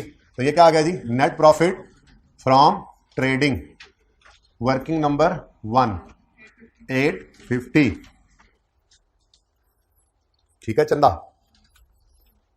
ओके, अब ये भी हो गया, एक वो रह गया, एक ये रह गया। मैं कहता हूं इसको भी पड़का देते हैं, कैश को एंड पे तसल्ली से है, सब कुछ करने के बाद कैश को एंड पे जी। डेप्रीसिएशन निकालनी है जी अब हमने, किसकी, गोल्फ किटों की, जो कि फिक्स एसेट हैं। ठीक है, अच्छा ये अदर फिक्स एसेट, चलो ठीक है जी। अब मैंने आपको कहा था इस 150 की डेप्रीसिएशन आपने नहीं करनी, क्योंकि ये क्लोजिंग में से ट्रांसफर किया, साल के आखिरी दिन किया। अब 2000 है, साल का पहला दिन अज्यूम करो, 2000 पर रेट तो 15% ही लगेगा, यहां पर तो वो टेंशन भी नहीं है, बुक वैल्यू है 300। ये क्या आ रहा है, अच्छा ये एंट्री की हुई थी मैंने, चलो जी 300 डेप्रीसिएशन एक्सपेंस डेबिट और फिक्स एसेट क्रेडिट। ठीक है, ये प्रॉफिट लॉस में एक्सपेंस जाना था, चला गया। क्लोजिंग बैलेंसिंग बताओ, 1700 1850 ऐसा ही है। 100 क्यों गए हो भाई, गोल्फ किट्स वर्किंग नंबर 7 1850। लो जी, सब कुछ हो गया, सारा सवाल खत्म है, कोई जवाब, कोई जगह हमने छोड़ी अब नहीं है। अब मुझे बताओ क्या ये कैश बैलेंस हो रहा है, नहीं हो रहा, किस तरह बैलेंस फिगर आ रही है, निकल गया, कितना कितना 4620 मिस अप्रोप्रिएशन एक्सपेंस। अच्छा भाई इधर देखो, मिस अप्रोप्रिएशन एक्सपेंस सारे का सारा एक्सपेंसेस में चला जाता अगर पॉइंट नंबर 7 ना लिखा होता। इसलिए उन्होंने कहा कि इन्होंने इंश्योरेंस करा रखी है कोई भी cash deficiency up to 2 million insurance वाले देंगे। अब उन्होंने देंगे का कहा है, अभी दिया तो नहीं था इस साल, वरना आ रहा होता।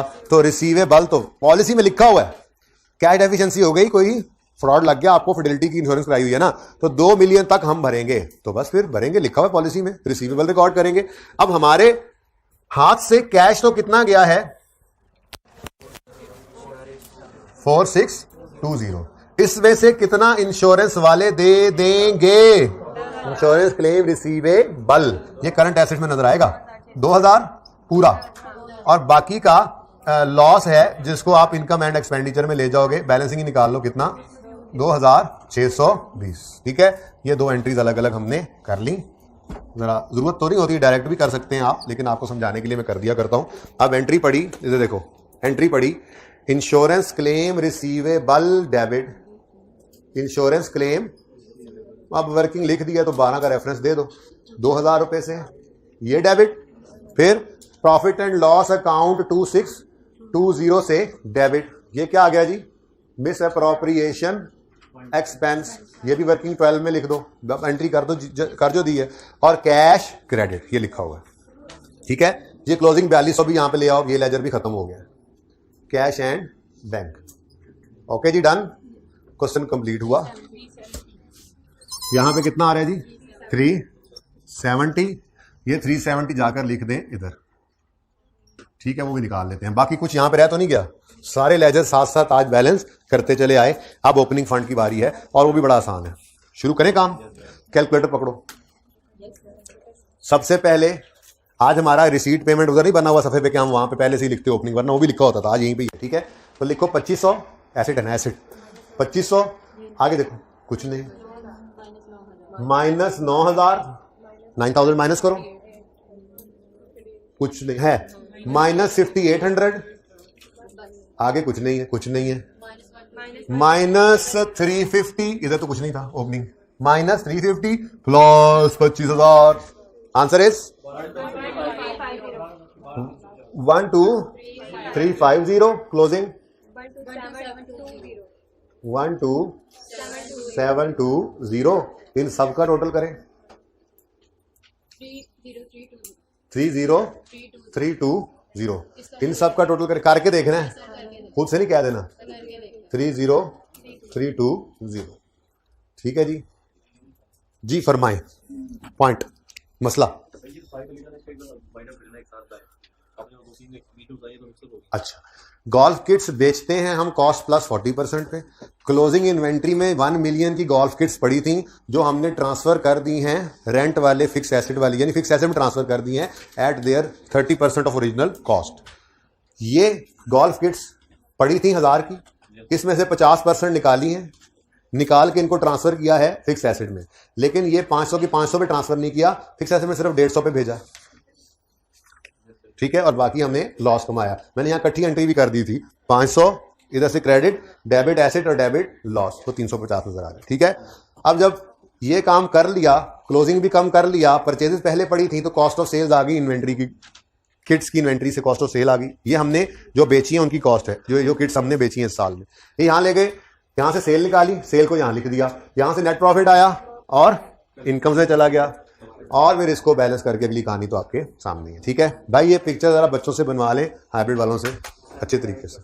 जी हाँ बोलो।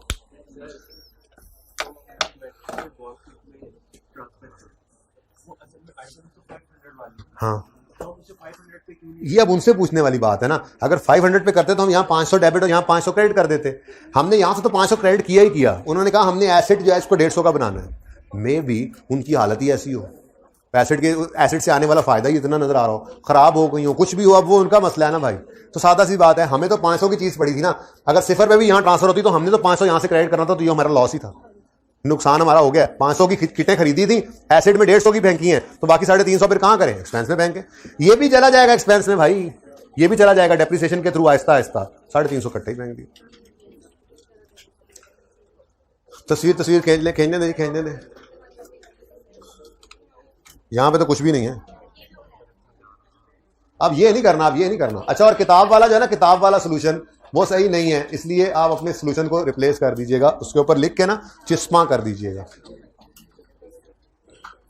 अच्छा जी, अब एक तो वो 7 आपने एग्जेक्टिव क्लब वाला पास पेपर 7 आज पूरा कर लेना, अब कल मैंने चेक करना है, क्योंकि आप कोई गुंजाइश नहीं रहेगी कि आप करवाना, वो मैंने है डिस्कस में वो करूंगा, लेकिन आपके सामने खड़ा रह सके वो सवाल, इतनी उसकी औकात नहीं रही। अब कोशिश करिएगा अल्लाह ने चाहा तो। लेकिन जो ज्यादा इंपॉर्टेंट क्वेश्चन है वो आज का वो है 17, मेहताब वेलफेयर हॉस्पिटल। बेटा इधर देखें, इधर आज फिर ट्रायल गिवन है, ट्रायल गिवन है, और नीचे हो रिस्ट्रिक्टेड फंड्स हैं, जिसमें से एक हॉस्पिटल बिल्डिंग फंड है, दोनों तरह के पढ़ा दिए हुए हैं, दूसरा रिसर्च फंड है। रिसर्च फंड वो आई पेशेंट फंड की तरह से, ठीक है, लेकिन कुछ पैसे आ भी रहे हैं इसमें, कुछ जा भी रहे होते हैं। और बेटा चुप कर जाओ, कल सवाल नहीं पूछना फिर यहां से। अच्छा, हॉस्पिटल बिल्डिंग फंड ये वही वाला है, लेकिन इस सवाल में ना हॉस्पिटल बिल्डिंग फंड था, कुछ मजीद उसमें पैसे भी हमने CWIP में डाले, CWIP भी मौजूद था, CWIP भी था और हॉस्पिटल बिल्डिंग का फंड भी था। लेकिन इस सवाल में during the year hospital building किधर गया? हाँ, MWH has completed construction of hospital building on 1 अप्रैल। तो इसका मतलब 1 अप्रैल को CWIP से बिल्डिंग में आ जाएगा, 9 महीने बिल्डिंग डेप्रिशिएट होगी, CWIP नहीं रहेगा। और वो जो बिल्डिंग फंड पड़ा था, इसमें कुछ और मजीद ऐड होकर जो अमाउंट बनी थी, वो अमाउंट भी 9 महीने की इनकम में चली जाएगी। तो ये एक अच्छा सवाल है, मोस्ट रिसेंट सवाल आपके सामने जो है नजर आ रहा है ये। और ये एक मतलब परेशान कुन बात बच्चों को लगी थी, हालांकि ऐसी कोई बात है नहीं, आप कीजिएगा इंशाल्लाह हो जाएगा, ठीक है जी। तो 7 लाजमी करना है, एग्जेक्टिव क्लब वाला बहुत पुराना हो गया है, अब उससे बहुत एडवांस सवाल करवा दिए हैं मैंने। ये दोनों सवाल आपके कल चेक करने हैं। तो 7 और 17, 7 कौन सा है? 7 दिखा दूं ना, फिर कहते हैं होमवर्क नहीं दिया सर आपने, अगले दिन आप मुकर भी जाते हैं। ये देखें, एग्जेक्टिव क्लब है का भी रिजाइन कर गया। अच्छा, इसमें ना क्लियरली नहीं बताया गया कि फ्रॉड है, लेकिन आपने जीरो करके कैश अज्यूम करके एक बार प्रैक्टिस फिर कर लेनी है, जैसे 2 सवाल हमने किए नहीं है, वायलन सीरियस, बिल्कुल वैसा ही है एग्जेक्टिव क्लब, ठीक है, ओके। उसके बाद 17, तो 7 और 17 ये आपके होमवर्क हैं, टेस्ट लाजमी दीजिएगा, टेस्ट में बहुत अच्छे अच्छे सवाल हैं, मैं बहुत देर तक बनाता रहा, कल रात को भी दे दीजिएगा जरूर, ठीक है जी। जिंदगी नहीं तो कल होगी मुलाकात, अल्लाह हाफिज़।